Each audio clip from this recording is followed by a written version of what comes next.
Hey everybody, this is Gaia Earth Goddess, and I'm just coming back with another video for you guys. And the title of this video is Christmas Has Nothing to Do with Jesus. And since it's holiday season, I've been planning to do this video, but I just wanted to go ahead and get it out of the way. I've already done my video on Santa Claus, explaining who he is and where he comes from. So I just wanted to hone in and come back around and focus on the holiday of Christmas, because it's the month of December and I feel like people need to know the truth about the holiday. So that's what I'm doing, is making my video about Christmas. So as you know, my family does not celebrate Christmas. We do winter solstice, which is the change of the seasons. It is the change of the sun's patterns in the sky. Every year between December 21st through December 24th, the sun quote unquote dies in the sky. So it like rises and sets in the same spot and it does not move.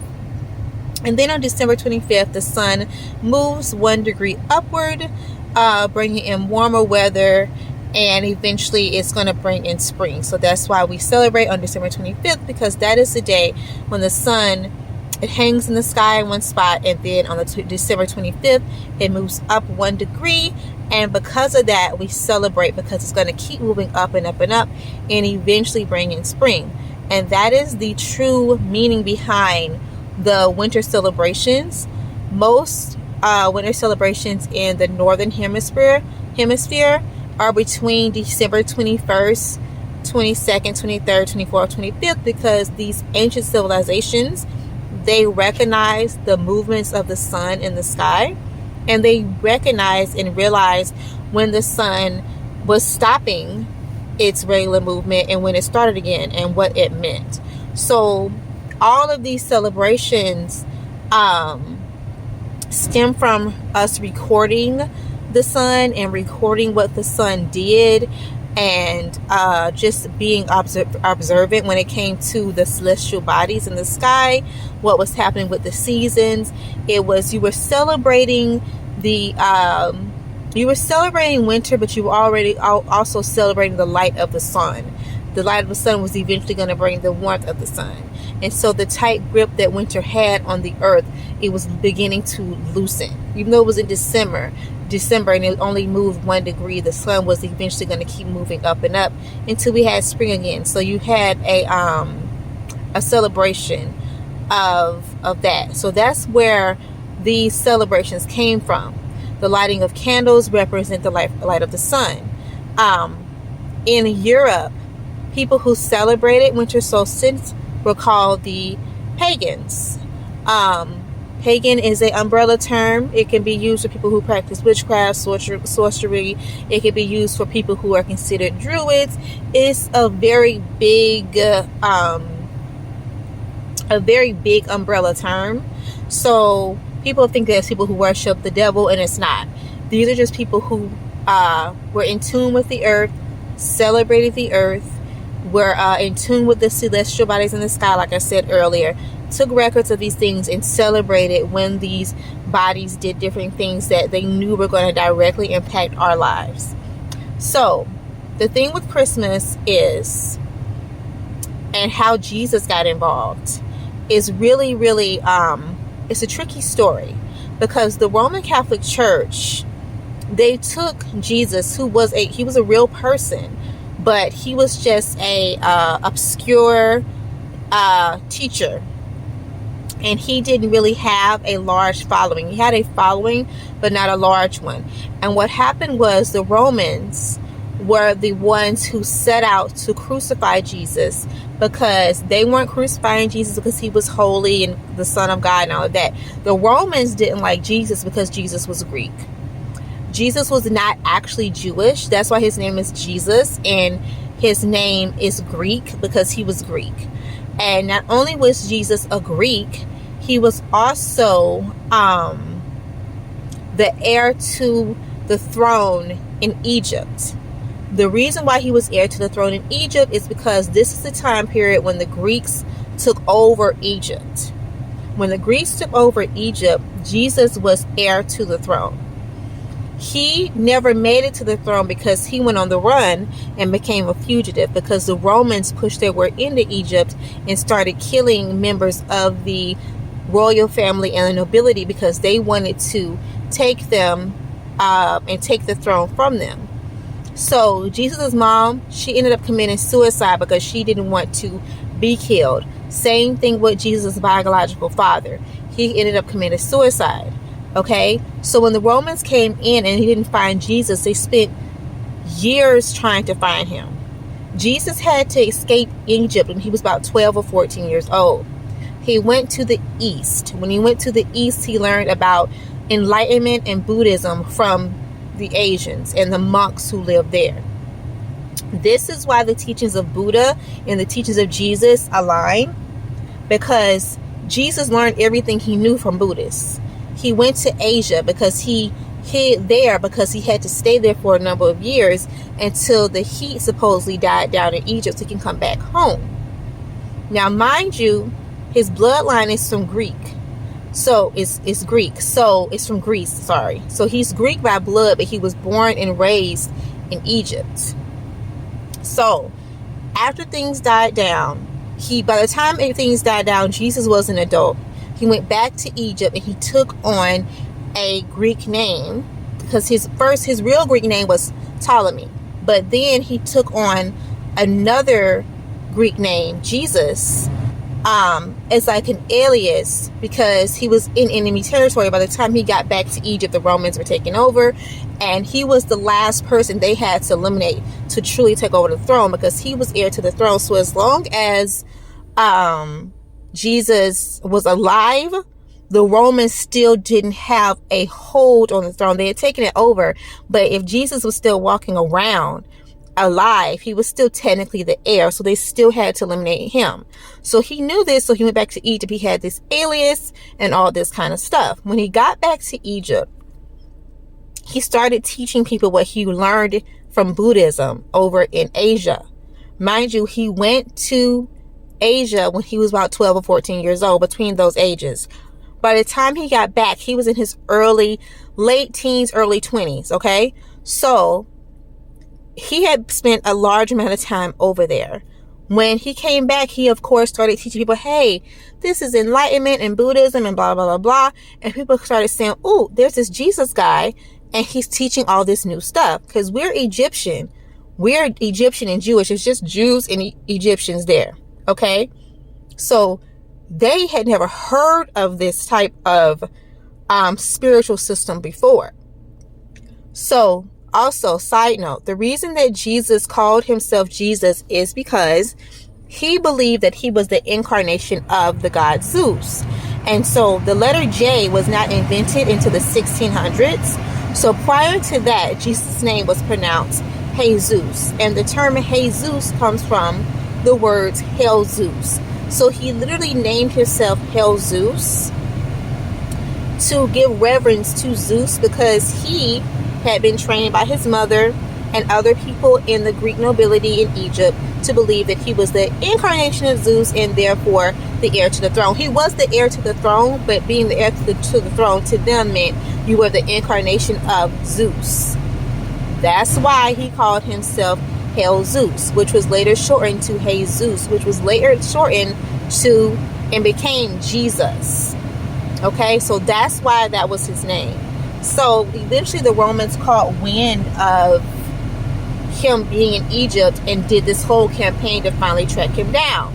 They got him on the cross, and that's when the story changes. When they got him on the cross, you know what, I'm gonna have a different title for this video, because I have I'm telling you guys like two different stories. I'm telling you like the true story of Jesus and the Christmas stuff. So it's gonna be a different title than what I said.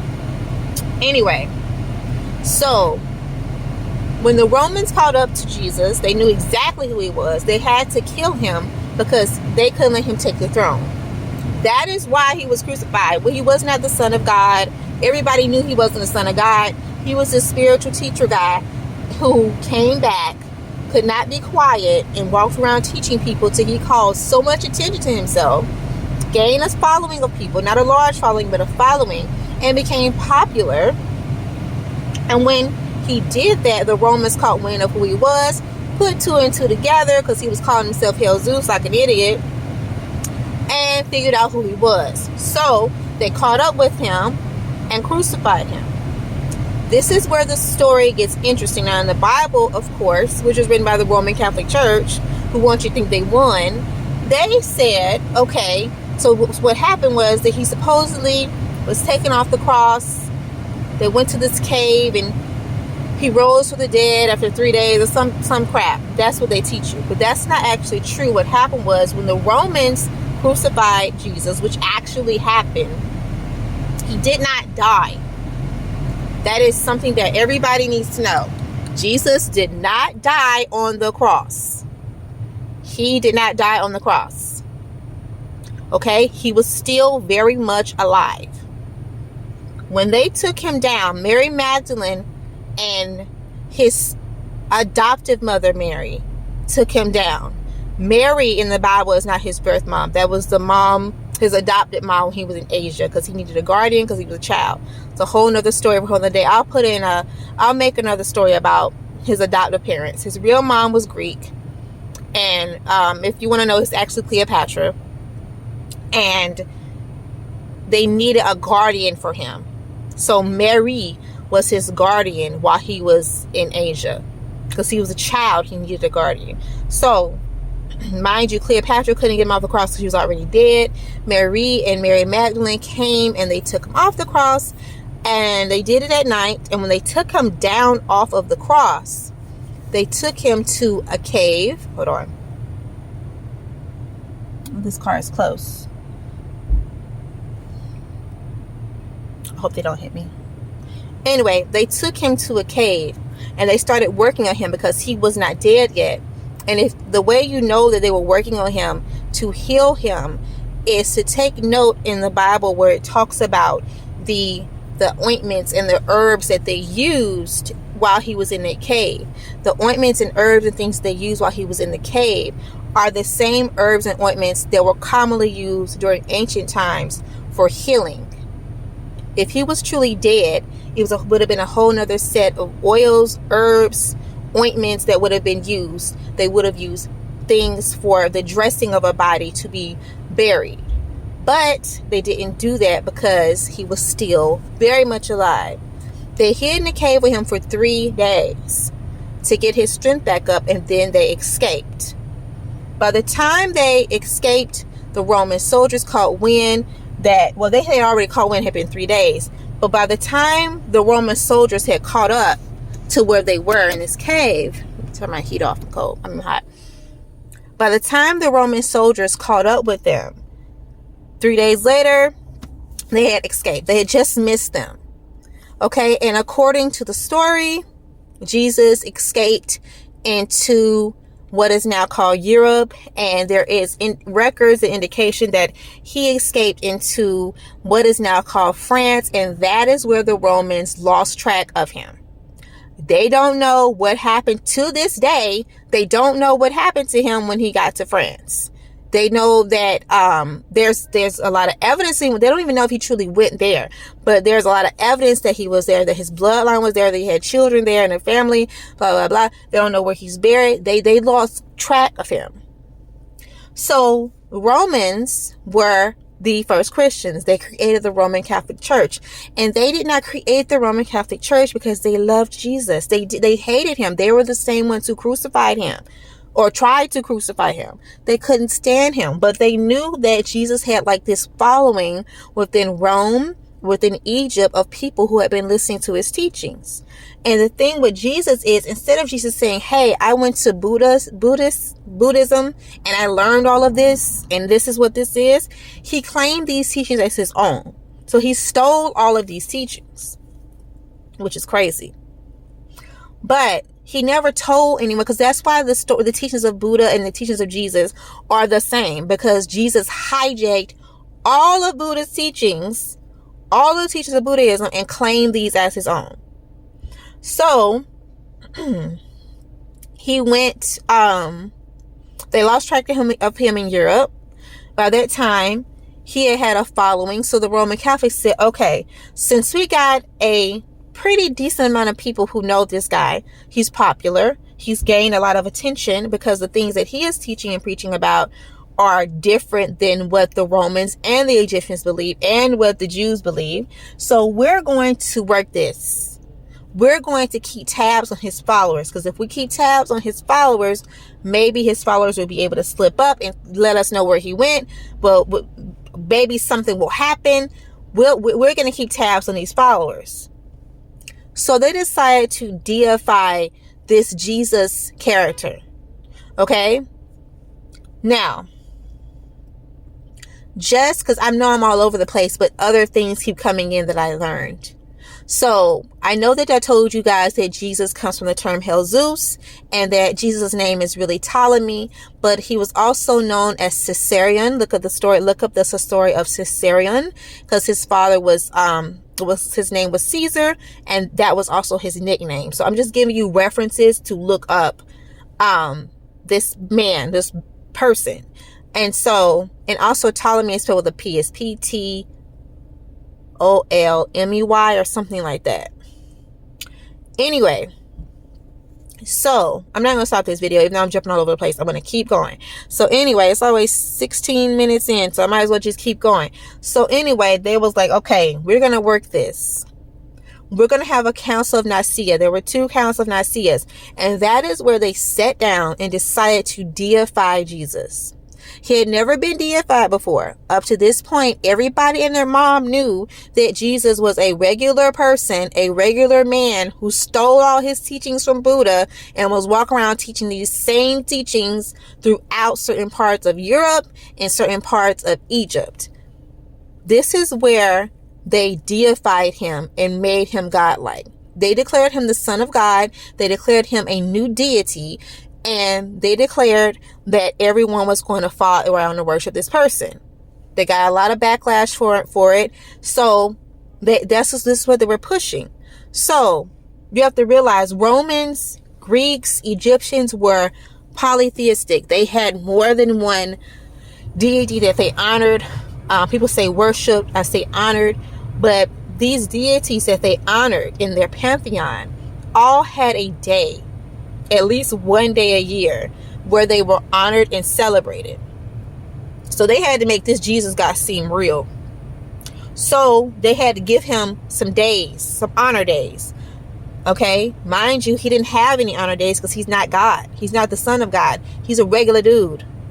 A regular dude who believed he was Zeus and was half crazy and stole everybody else's teachings.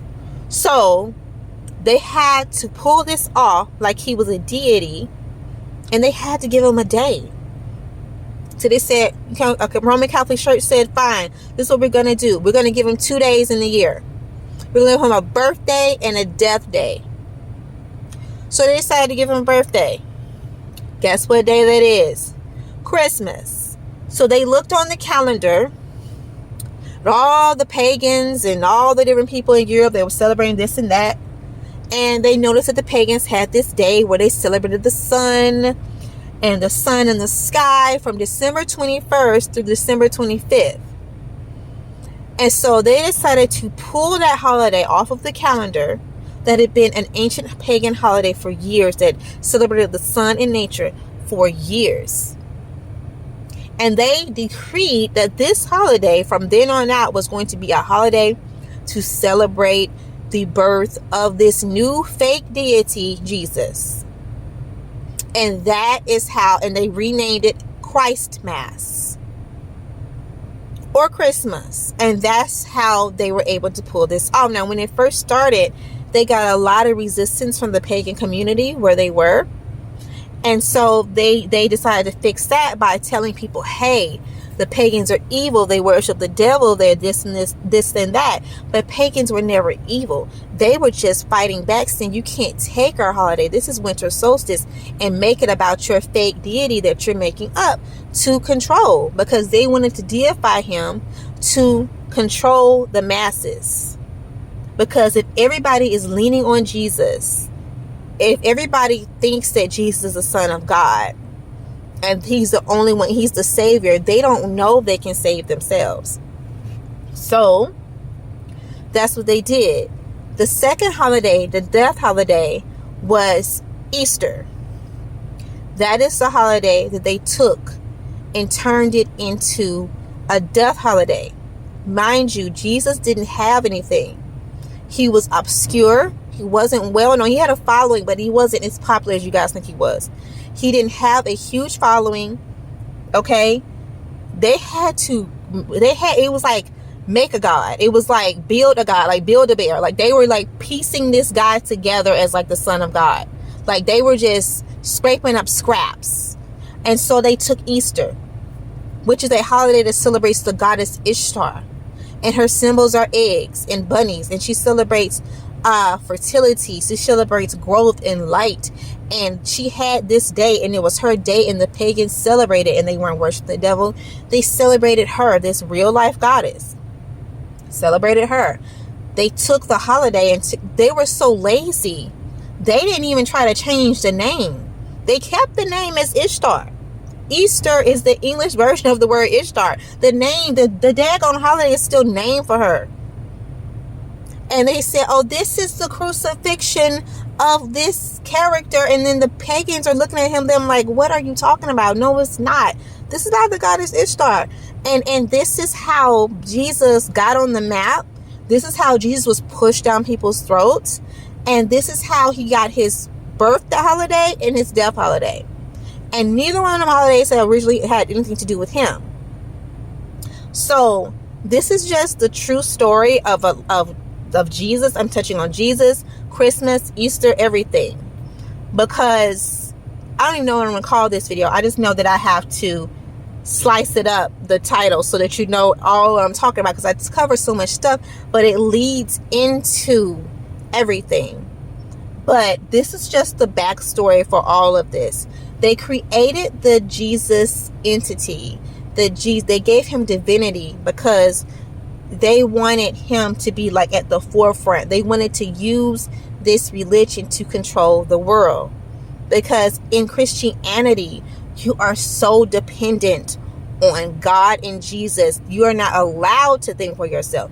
You're not even allowed to find your own power, because it's called witchcraft when you do that. Like it's control. And it's been working ever since.